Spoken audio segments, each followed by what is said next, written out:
আছেন? আশা করি সবাই অনেক ভালো আছি। আমি অনেক ভালো আছি। তো আজকে আবার চলে আসলাম আমাদের আপনাদের সাথে আড্ডা দেওয়ার জন্য। আজকে আবার আমার নতুন ব্লগ নিয়ে।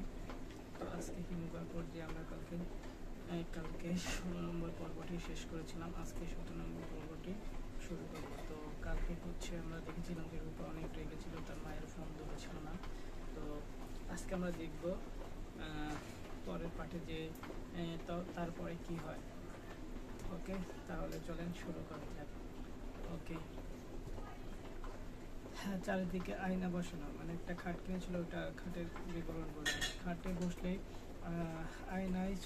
আয়নায় কতগুলো রূপ দেখা যায়, কিন্তু রূপা তার ঘরের রাতে একা ঘুমাতে তার খুব ভয় লাগে। আরেকজন মা কাজের বুয়া মেঝেতে বিছানা করে রূপার সঙ্গে ঘুমায়।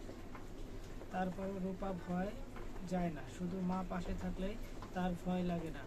রাতের খাবার শেষ করে শায়লা রূপার সঙ্গে ঘুমাতে এলেন। রূপা মাকে শক্ত করে জড়িয়ে ধরে বলল, আমার আর ভয় লাগছে না মা। শায়লা বললেন, খুব ভালো। রূপা বলল, মা, গল্প বলো। শায়লা বললেন, গল্প না, আজ রাতে তোমার সঙ্গে জরুরি কিছু কথা বলি, মন দিয়ে শোনো। আচ্ছা, বলো। শুধু যখন বজ্রপাত হবে তখন মন দিয়ে শুনতে পারবা না। শায়লা বলেন, জরুরি কথাটা হচ্ছে আমি এই বাড়ি থেকে চলে যাব। তোমাকে ঠিক করতে হবে তুমি আমার সঙ্গে যাবে কিনা, তোমার বাবার সঙ্গে থাকবে। তুমি কোথায় যাবে? চিটাগাং, সেখানে এক কলেজে আমি চাকরি পেয়েছি, যাবে আমার সঙ্গে? রূপা বলল, হ্যাঁ। না স্পষ্ট করে বলল, আমি তোমার সঙ্গে যাব। রূপা ঠিক বলল বুঝে গেল না। এই সময় প্রচণ্ড বজ্রপাত হলো। শায়লা বললেন, এখন কি কবিতা বলে তোমাকে ঘুম পাড়াবো? রূপা বলল, হ্যাঁ।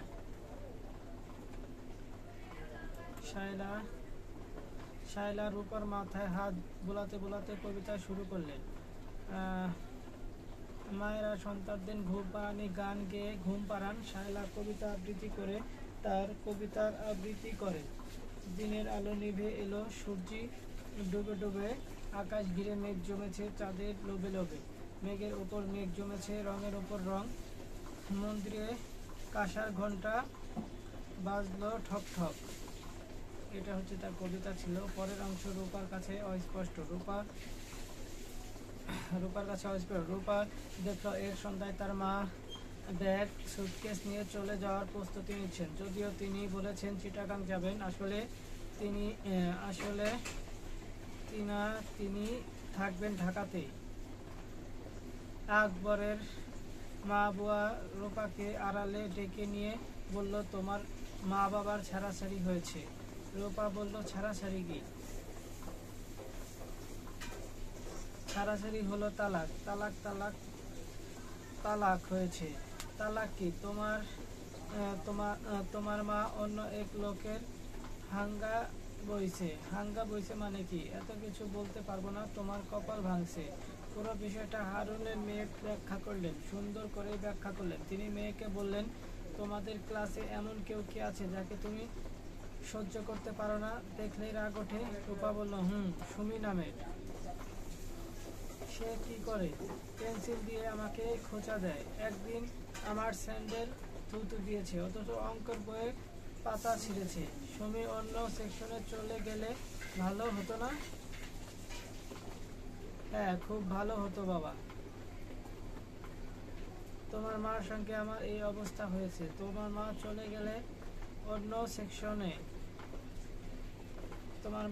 গেছেন অন্য সেকশনে। মা তো তোমাকে পেন্সিল দিয়ে খোঁচা দেয় না, বড়রা পেন্সিলে খোঁচা দেয় না, কথা দিয়ে খোঁচা দেয়। তোমার মা কথায় কথায় খোঁচা দেন, আমি দেই।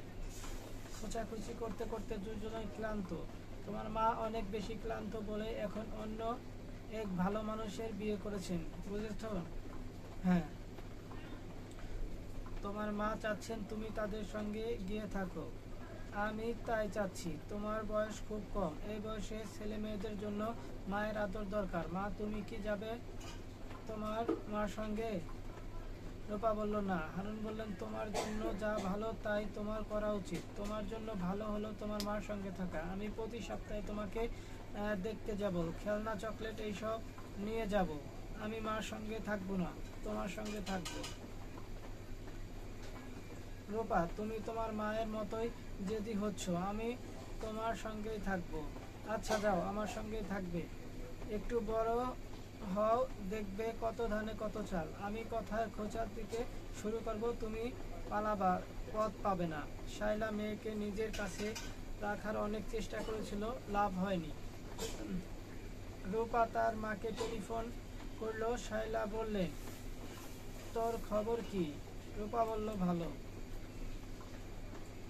জরুরি একটা বিষয় নিয়ে তোর সঙ্গে কথা বলতে চাচ্ছি। বল। কথাটা তোর বাবার বিষয়ে।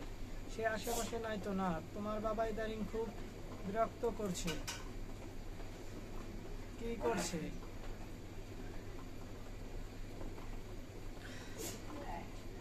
কি করছে? মাছ পাঠাচ্ছে, তরকারি পাঠাচ্ছে, টেলিফোনে খোঁজ খবর করছে। ব্যাপারটা আমার কাছে ভালো লাগছে না, টগরের বাবার কাছেও না। টগরের বাবা অতিমাত্রা ভদ্র, সে কখনো কিছু বলে না, কিন্তু সে বিরক্ত হচ্ছে বোঝা যাচ্ছে। এই মাসের 12 তারিখে সে কি করেছে তা কি জানিস? জানি না। আমাকে দামি একটা শাড়ি পাঠিয়েছে। 12 তারিখ তোর বাবার সঙ্গে আমার বিয়ে হয়েছিল, এই উপলক্ষে শাড়ি। এখন ব্যাপারটা আমার জন্য কতটা অস্বাভাবিক বুঝতে পারছি। যে বিয়ের অস্তিত্ব নেই, সেই বিয়ের দিন আবার কি? ঠিক বলেছে মা। তার বাবা আমাকে বলল, তুমি তোমার প্রথম হাজবেন্ডকে নিয়ে কোনো একটা রেস্টুরেন্টে ডিনার করে এসো। 2 ঘন্টা ডিনার করে এসো, ঘন্টা 2 স্মৃতির রোম্যান্স করো।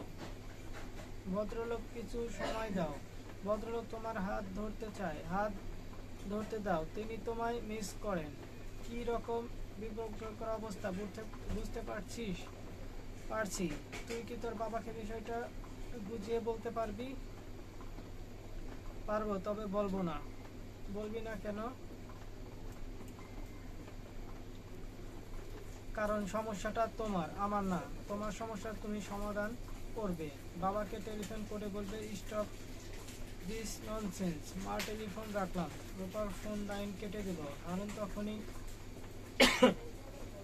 মেয়ের পাশে দাঁড়ালেন, আগ্রহী নিয়ে বললেন, এতক্ষণ তুই কি তোর মায়ের সঙ্গে কথা বলছিলি? রূপা বলল, হ্যাঁ। কি বললো তোর মা? হাবিজাবি কথা। হাবিজাবি কি? আমি ভালো আছি, তুমি কেমন আছো? জাতীয় কথাবার্তা ও হাবিজাবি হাবিজাবি মাল্টি কথা। আর কিছু বলেনি? না। আমার বিষয়ে তোর মা কিছু বলেছে? না। আজ একটা বিশেষ দিন তো, আমি ভাবছিলাম এই বিষয়ে তোকে কিছু বলবো কি না। বিশেষ দিনটা কি? তোর মায়ের সঙ্গে আজ আমার প্রথম দেখা হয়।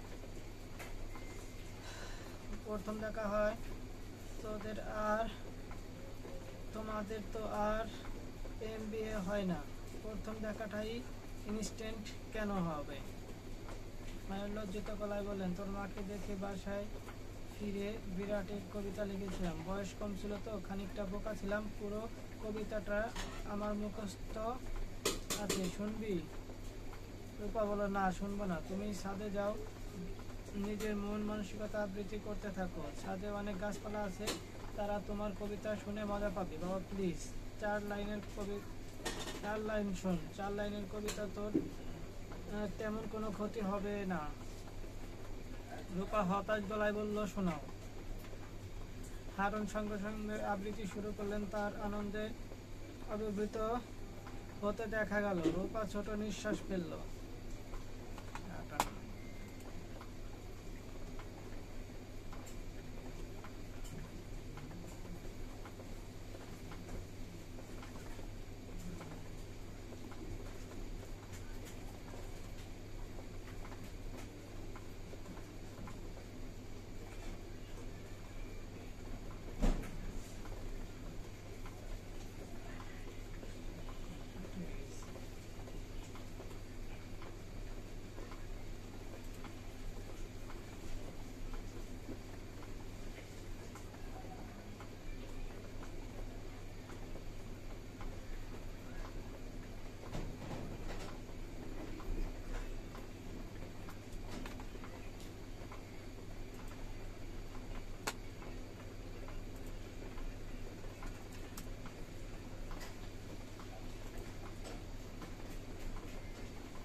আষাঢ়ে কলি ছিল সময় সংখ্যা 4 শুনলাম জীবন দশায় গিয়েছে মালিবাগ বাড়ির নম্বর 7 কিছু সময় কাটালাম হয়ে গেল রাত আমার এক বন্ধু নাম সুমন বলল সে আজ তুমি থাকে কিছুক্ষণ শাইলা নামের এক মেয়ে ওই বাড়িতে থাকে দেখবে তার শান্ত মুখ কোনো এক ফাঁকে রূপা বলল 4 লাইনের বলার কথায় তুমি দেখি ফেরদৌসী আলম শুরু করেছ কবিতা বন্ধ হারুন বন্ধ করলেন না আগ্রহী আনন্দ নিয়ে আবৃত্তি করলেন লাগলেন সুমনের কথা সত্য মিথ্যে মোটো নয় শায়লার সঙ্গে আমার হলো পরিচয় রাশেদ বুঝতে পারছে না সে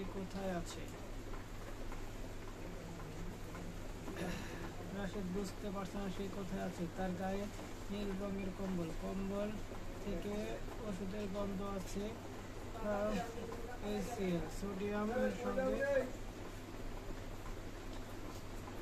সোডিয়ামের সঙ্গে ফর্মালাইডেজ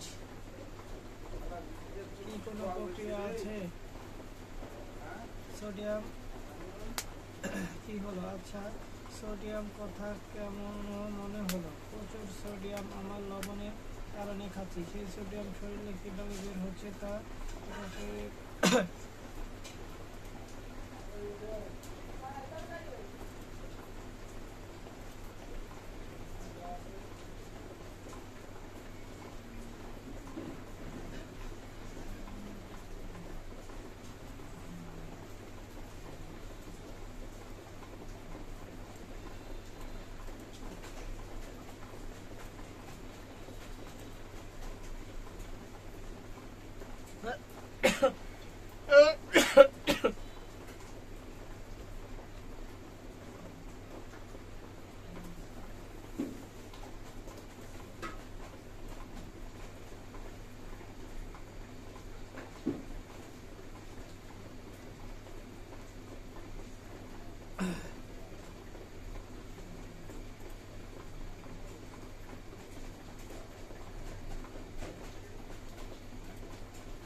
বার্থডে হয়ে গেল।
লুইস ফিগার প্যারাশুটিক টিমের শুরুতে তার নাম সিলভার না অন্য কিছু সিলভার করতে পারে। আপনি এখন কি একটু ভালো বোধ করছেন? রাশেদ বলল, আমি কোথায়? আপনি হাসপাতালে? ও আচ্ছা, হাসপাতালে। আপনি ডাক্তার? জি। রাশেদ বলল, সোডিয়ামের প্রতিরেশন একটা ধাতু, আপনার শরীরে ভর্তি সোডিয়াম এখন। ডাক্তার বললেন, আপনি কথা বলবেন না, চুপ করে শুয়ে থাকুন। আপনার নিঃশ্বাসে কষ্ট কি কমেছে? অক্সিজেন মাস্ক কি খুলছে? আপনি নিজেই খুলেছেন? জানি না। আপনার পরিচয় তো কেউ কেউ আছে যে তার টেক কেয়ার করবে, রাতে আপনার সঙ্গে থাকবে? না ডাক্তার। রাশেদ মুখে অক্সিজেন মাস্ক পরিয়ে দিল। আপনি চোখ বন্ধ করুন, তাকিয়ে থাকবেন না। রাশেদ চোখ বন্ধ করলো। তারপর নানা ধরনের আলো ও দেখতে পাচ্ছে। অনেক দূরে তার আলোর মতো আলো দেখা যায়। সেই আলো ছুটে আসে। ব্যাপারটা কি? আলোর গতি আমরা জানি, চিংড়ি কেন? আচ্ছা ঠিক আছে, আলোর গতি যাই হোক, ভালো ফোটন। একটি সোডিয়াম ভিনেগার কি ফোটন আঘাত করে তাহলে কি সোডিয়াম ইলেকট্রন ছুটে বের হবে?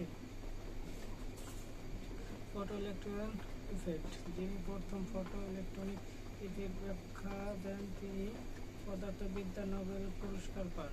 তার নাম কি বলতে হবে?